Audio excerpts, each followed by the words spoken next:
Hey guys, I'm Jake from today'siphone.com, and before I dive in, I have a couple awesome things to tell you. So, you may have noticed the promo in front of our videos lately. That one. Now, if you've been scrubbing past that to get to, my face, that is perfectly understandable, but it's also possibly one of the biggest mistakes of your life. You see, not only is our parent company, PhoneDog, giving away a ton of iPads for liking their Facebook page and our Facebook page, but TiP is also launching some giveaways and contests starting this week. Now, the magic starts by liking us on Facebook. We've got cases, skins, Bluetooth accessories, and more, and it's not only for the iPhone 4. We have them for the iPad and the iPod Touch too, as well as some old school giveaways for older generation devices. Now, details about all this stuff will be revealed shortly on Today's iPhone's Facebook page, so all you have to do is go to facebook.com/today'siphone and press the like button. Unless, of course, you don't like awesome free things, in which case I wholeheartedly apologize for making you sit through this. Please accept this half-eaten box of donuts as my sincere apology.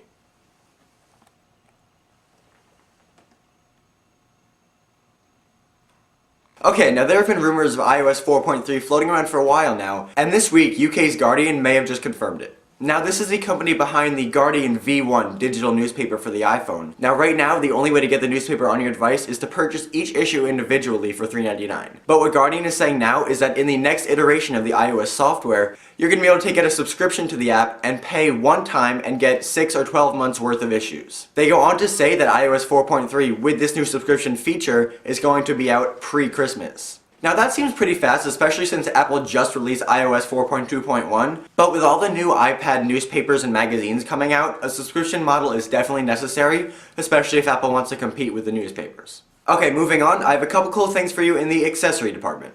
The first is a car adapter called iDeck.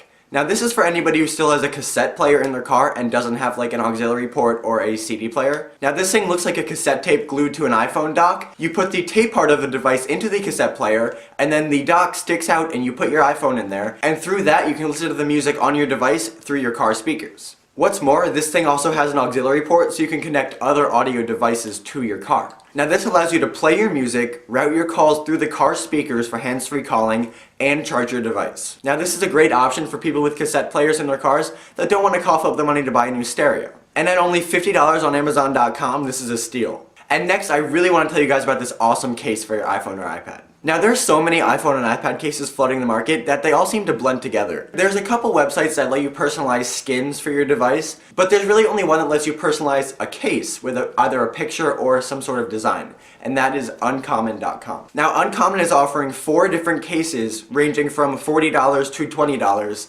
and allowing you to upload your own picture or choose from one of their designs and customize your case completely. Now this is really cool because they use a technology called 3D Tat, and they basically tattoo the image onto the case, which means there's no fading or chipping. Some of these cases are definitely on the higher end of the price spectrum, but they all look awesome, and having a case that is completely your own is definitely worth it. Okay, moving on. Apple's app approval process has always been somewhat controversial, but this week it may have reached new levels when Apple was pressured to remove an anti-abortion and anti-homosexuality application from the App Store. Now, the application was based on the Manhattan Declaration, which is a 2009 document condemning abortion and referring to homosexuality as sexual immorality. Now, the application had users take a quiz, and anybody who answered questions in support of pro-choice or homosexuality was scored to fail. Now, Change.org learned of the application and started a petition to get it removed from the App Store, and they got almost 8,000 signatures. After Apple got wind of the controversy surrounding the application, they did end up pulling it from the App Store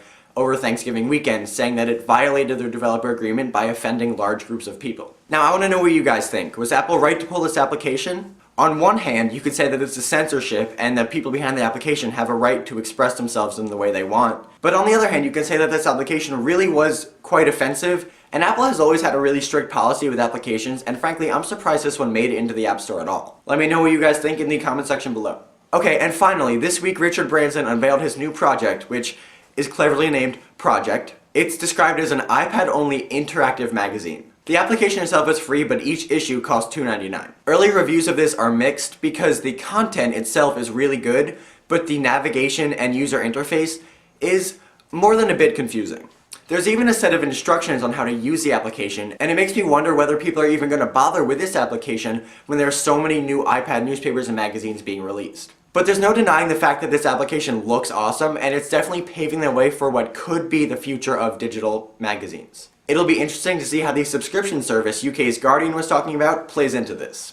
Well, that's it this week, guys. Thank you very much for watching, and remember, if you have any questions or comments on anything I talked about in this video, you can follow me on Twitter at TiPJake, and I will answer your questions to the best of my abilities. For more news, views, and reviews, definitely check out today'siphone.com.